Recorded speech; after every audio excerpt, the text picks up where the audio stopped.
For as long as I'd known him, he was, at least outwardly, a proud Christian. He was a leader and someone you'd turn to for advice, and he was the sort of person that you'd never expect to just walk away from it all. But he had questions. He had valid questions. What are all these rules for? Why is there suffering? And does God really love me? And I'll answer all those tonight. No, I won't. But these are questions that I'm sure each of us have thought about at some point in our life, right? But he was consumed by the questions. He dwelled on them and became so hyper-focused that he convinced himself either there is no God, or if there is a God, he's not a loving one. It does get more cheerful than this. But the point is, doubt consumed him, and it took him away from Jesus. And doubt can be a real dangerous thing. But on the other hand, I recently met a guy who's just started coming to church. And I asked him why, and he said that he couldn't just believe that there's nothing more to this world than the physical earth. His whole life, he'd been told that he was a coincidentally complex combination of atoms, an accidentally perfect collection of genes. His destiny was to be born, to live a little, and to die. And maybe, if he was lucky, a handful of people would remember him. He watched his friends chase money and success and followers, and he thought, is this really everything? So he came to church, hoping to find answers to his questions. He's one soul in an incredible wave of young people coming to faith right now. There's a stat that I heard recently that you might have heard as well, but it's cool, so I'll repeat it. In 2018, 4% of 18 to 35-year-olds went to church regularly. In 2024, it stands at 16%. It's quadrupled. It's huge. And this is what's happening. He had doubted what he's been told for his entire life, and it took him straight into the Father's loving arms. Doubt can be such a beautiful thing. And that's the thing with doubt. It's no matter your upbringing, it's part of the human experience. We're told one thing, but there's always going to be that small part of us that wonders if we're being sold a lie. We see it at work in conspiracy theories. We live in the age of conspiracies, but in the 21st century, it should just be considered a fact that the world is a sphere.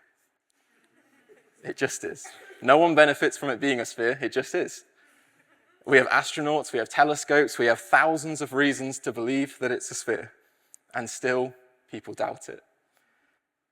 But it's what we do with that doubt that counts. Do we get so caught up in the questions that we stop looking for answers and come to the conclusion that the earth must be flat or a donut or something else? Or do we weigh up the evidence and our experience and sleep soundly knowing that the earth is actually just one great big ball? Because wherever there is doubt, there is also truth. And who better to look to than Mr. Doubt himself, Thomas? The term doubting Thomas is actually pretty unfair to the guy, but we'll get to that. But in this moment, in John 20, Thomas does doubt. He questions whether Jesus actually came back from the dead, despite it being pretty clear that he probably had. But who was Thomas, and why did he doubt? What did he do with it, and what did God do in response? The story can teach us a lot about how to wrestle with our questions and wrangle that power of doubt. And we pick up our passage where we left it last week. Jesus is back. Nice, yeah. Yeah, very British. After 3 days, he is risen. He appears to Mary Magdalene, Mary, mother of James, Salome, Joanna, and a few other women who had come to anoint Jesus' body. They go and tell the disciples, and the disciples, like any good group of men hearing from a good group of women, they doubt them. Isn't that interesting, though? They doubt too. And the same day, Cleopas and another follower are walking to nearby Emmaus when Jesus appears and walks with them for a long time, teaching them about the scriptures and the Messiah before they eventually realize who they're talking to. Cleopas and his friend go and tell the disciples. And in that moment is when Jesus appears. He just kind of spawns into that locked room, shares some guidance with them, and the entire time they must have just been thinking, what is happening right now? How is he here? How has Jesus come back from the dead? But there's one disciple that wasn't with them, Thomas. We don't know why he wasn't there. This passage in John is the only mention of this story. In fact, we don't know very much about Thomas at all.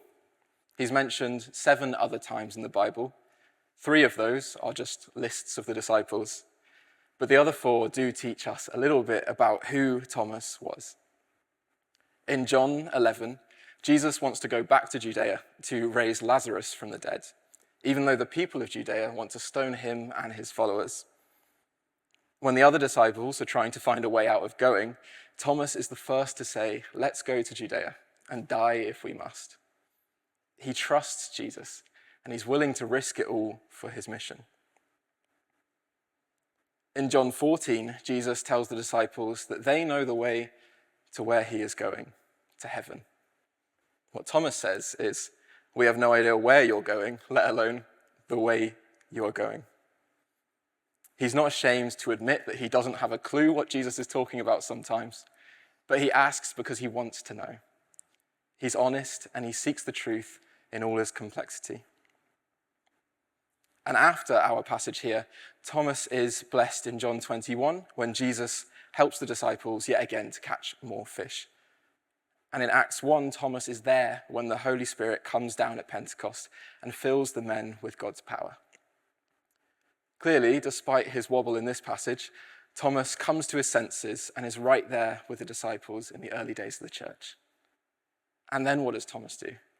We don't know 100%, but it's likely that he went to India and maybe Iran, based on testimonies recorded in the early days of the church. In India, tradition states that Thomas was killed by Hindu priests in the year 72 for insulting their gods for bringing many people to Jesus. Thomas went on to do such incredible things through God, helping many to be saved from death and being willing to die himself for God's kingdom. He's a man of insane faith. Doubting Thomas is a terrible name. But now that we know a bit more about who Thomas was, his response to the disciples is almost more surprising. They come to him in verse 25 and they say that they've seen the Lord. And it's important to understand the tone at which they'd be saying that. They're not just going to be sat around having a sandwich and being like, "You'll never guess who we ran into the other day, Thomas." They'd have been losing their minds because Jesus, who they had followed through everything for 3 years and who they had seen die on a cross, was somehow not dead. It's huge. And they would have realized that Thomas had missed it. And their first thought would have been, "We have to find him. We have to tell him. Death is not the end. Jesus is back. This is huge stuff."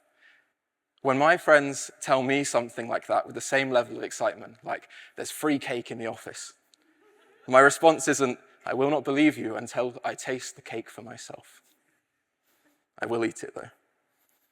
And that's why Thomas's response is so unexpected. They're overflowing with joy and excitement, and Thomas just doesn't buy it for some reason. His response is pretty loaded. He doesn't just doubt. He doesn't just say, "Are you guys really sure that was Jesus?" He says, "I will not believe until I see the nail wounds and touch them, and place my hand in the wound in his side." Thomas isn't even really doubting. He's straight up denying that their lived experience is actually the truth, even though it is, and even though it actually makes sense that it is. And it's at this point that it's good to examine Thomas's motives. Why doesn't he even want to believe this incredible news that his friends are telling him? Maybe he's doubting that Jesus is even who he said he was, that Jesus is God. I don't think that is the case, but it is a possible option. If Jesus really was God, how has he been killed so easily? Why couldn't he just stop it? Those seeds of doubt would have been really hard to ignore in those 3 days after Jesus' death. And maybe Thomas did give in to that nagging voice just for a moment. And a second reason, it could be that Thomas doesn't even know if Jesus could do that. And this could be a little bit more likely. Thomas probably does think that Jesus is the Son of God, but self-resurrection is a big thing. And sure, Jesus could heal people, he could walk on water, he could bring Lazarus back from the dead. But to bring himself back, how is that even possible? Thomas himself admitted back in John 14 that he didn't always understand what Jesus was saying. maybe in his head, Thomas limited what he thought that Jesus was capable of. He didn't really place him at that same level as the Creator God. And third, the reason which I actually think makes the most sense is, would Jesus really come back to everyone except me? It seems like Thomas was the only disciple missing when Jesus came back. Why would he do that? Could he not just wait for Thomas to be with them? Because from the way that the passage is laid out, it seems that the disciples told Thomas about what happened the same evening or maybe the next morning. So Thomas clearly isn't that far away. He could have been with them earlier that day, and maybe he planned to be there the next day. Would Jesus, who loved him, really do that to him? And you've got to understand, he hasn't just missed out on some cool moment like the walking on the water.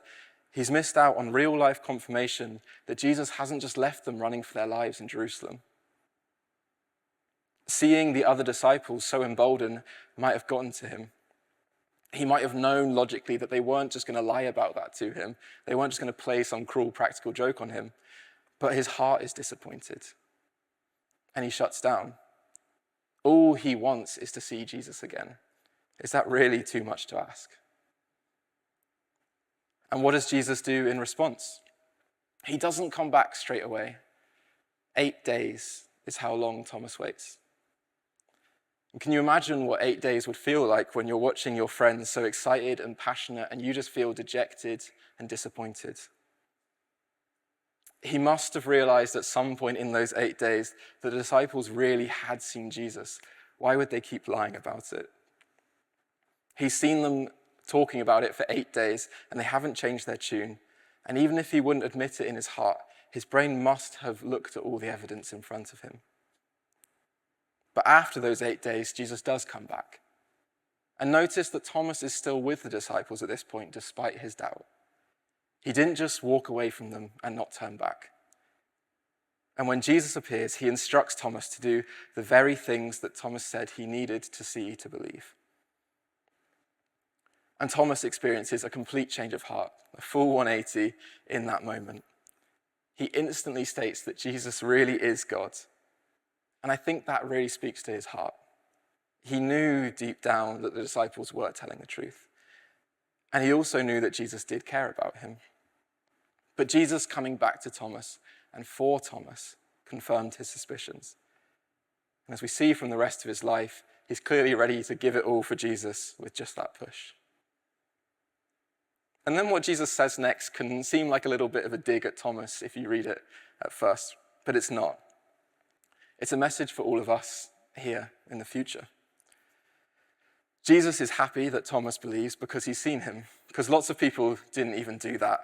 The Sanhedrin, the Romans, Jesus' own village, they didn't believe even though they saw.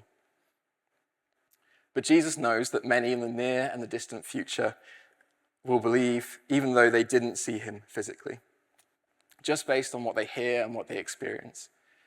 And in an echo to the Beatitudes of Matthew 5, he says, "Blessed are those who believe without seeing me." This is a testament to everyone here who believes in Jesus. Look at how much evidence Thomas needed to believe, and you've asked so much less, so give yourself some credit in the first place. And I often think about the men that marched around Jericho with Joshua, because they didn't hear God say to march. They just heard Joshua say it. And I bet that they didn't think that walking around a city 7 times would bring it to collapse. But they marched anyway, in silence, for 7 days, and then Jericho fell. And that's us. We might not be the main character in our generation's story, but we believe, and we try to do what God asks, and that's pretty impressive in itself. And Jesus says, "Blessed are those who believe without seeing him." And the final 2 verses of this chapter might seem disconnected. They've often got an unhelpful subheading, but they're not. John is talking about the purpose of his whole book here. But I think he mentions Thomas's story right before this intentionally. John knows that the early church would have been riddled with doubt, because becoming a Christian at that time would have meant endangering your life and being rejected by society and more. And if you were even a tiny bit unsure that it was all true, would it really be worth it? And look at verse 31. Not many people are looking. You don't have to. But John writes these things so that you may believe. And that doesn't necessarily mean believe for the first time. It's a bit of a debate. I don't think it really matters. But some people say this means to continue to believe. You already believe, but John writes this so you may continue to believe. When Christians are faced with this doubt, and they will be faced with this doubt, John knows that the best way to combat that is to remind yourself of who Jesus was and all that he did. Because think about all the incredible things we've covered in this sermon series since the start of the year. Resurrections, healings, and mind-blowing miracles. And think about what we've seen of Jesus' character, his compassion, his humility, his empathy. We have eyewitness accounts of all of it. And it's harder to doubt Jesus when you're acutely aware of who he is and what he can do. So what do we do with our doubt? Do we sit on it and think on it and dwell on it? Or do we, like Thomas, bring it to the forefront and deal with it? There's a lot we can learn from this passage, and given how powerful doubt can be, it's worth thinking about. If you've been zoning out this entire time, just listen to this little section. I think it's the most important, and you are forgiven. Before anything else, let's remind ourselves that doubt is a normal part of the human experience. Thomas was a doubter, but he was so much more than that. He was a disciple and an evangelist and a martyr. If he has doubts and does all of that, clearly doubt doesn't have to get in the way of us walking with God. And he's not the only one. Adam and Eve, Abraham and Sarah, Elijah and David and Moses, they all doubted. Peter, John, James, and the other disciples, they doubted Mary and the other woman's testimony. Paul doubted that this whole Christianity thing wasn't just heresy. Jonah doubted that God's calling would do him any good. Gideon doubted that God would ever rescue the Israelites again.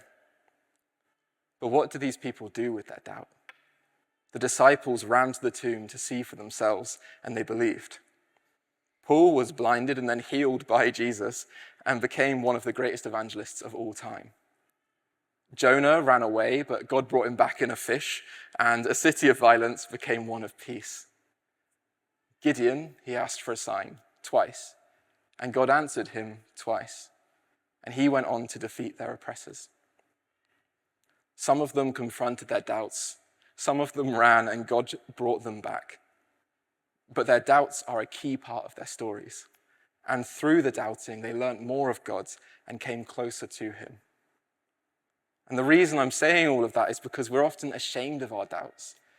And that can be the very thing that leads us to keeping it bottled up, which only makes it grow. Some of the questions we might have about God are so very normal, empathetic, human questions. Questions of suffering and injustice and inequality. That's why theologians and scholars dedicate their entire careers to understanding these questions just a little bit better. Everyone has doubts sometimes.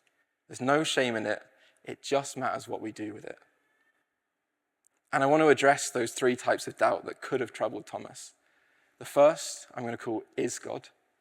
Is God even real? I'm sure a few of you here are on board with the idea that he is. I'll get to you. But if you're here for the first time or the millionth time and you're really not actually sure if we're all just a bunch of loonies, I get it. But the good news is we live in the age of information. We can access anything just on a screen. And I'm all about experiencing the Holy Spirit, and I think that is the strongest convincing you can get. But Jesus is real, and he really did die and come back. And if you come to believe only that fact, then it means that Jesus is who he said he is, and that changes everything. And how do we know that it's truth and not just a bunch of ancient loonies lying to us? There's lots of cases for this. We don't have time for it all. I would encourage you to explore it, but to keep it relevant, let's talk about Thomas. He didn't really believe in the resurrection at first, and it wasn't in his nature to believe without asking questions. Yet he was so convinced of what he had seen that he goes on to Asia and eventually dies just to tell people about what happened. How many people would die for something that they didn't really believe? It's not just Thomas either, it's all of the disciples. Each one of them, except John, who dies in exile, which isn't that nice, they meet their end trying to talk about Jesus. They were stabbed, they were crucified, they were burnt alive. These men believed in what they were preaching. Surely there's a reason for that. And it's just like the disciples being so excited when they tell Thomas for the very first time. Emotion and passion mean so much when you're trying to find the truth. And then the next type of doubt can be a little bit more subtle. Could God really do that? We might sing that he can do miracles, and we might genuinely believe the stories of the Bible, but do our prayers and our lives match up with the God that we sing and read about? Do we ask God to do anything that couldn't just happen with a stroke of luck or some proactive action? If not, why not?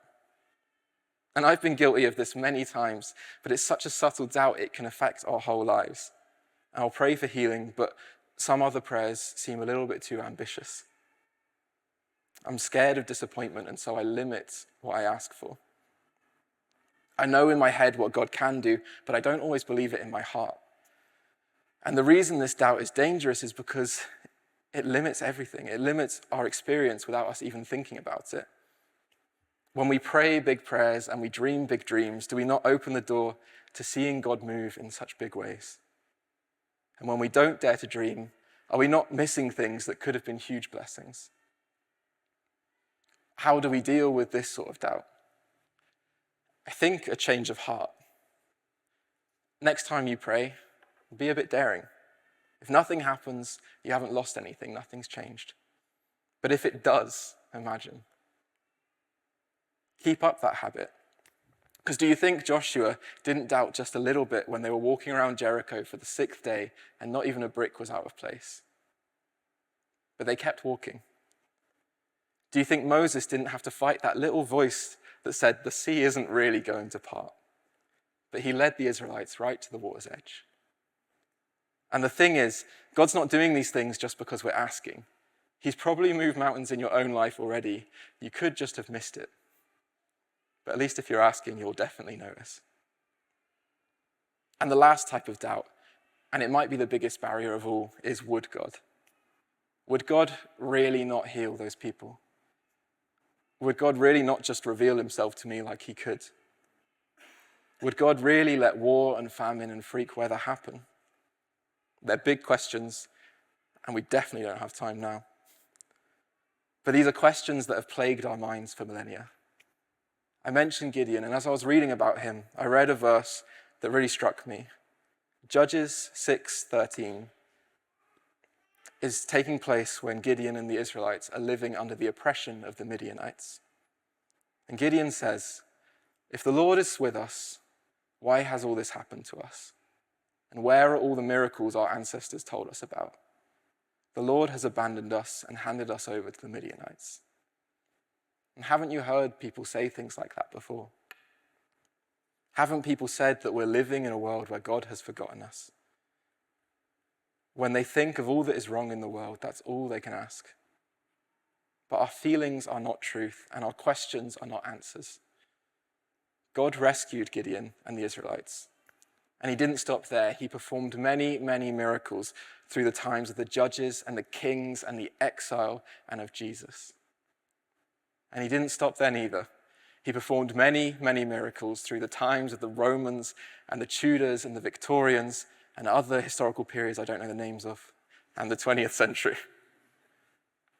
He's still doing it now. I didn't know it was Testimony Week, which is a nice timing.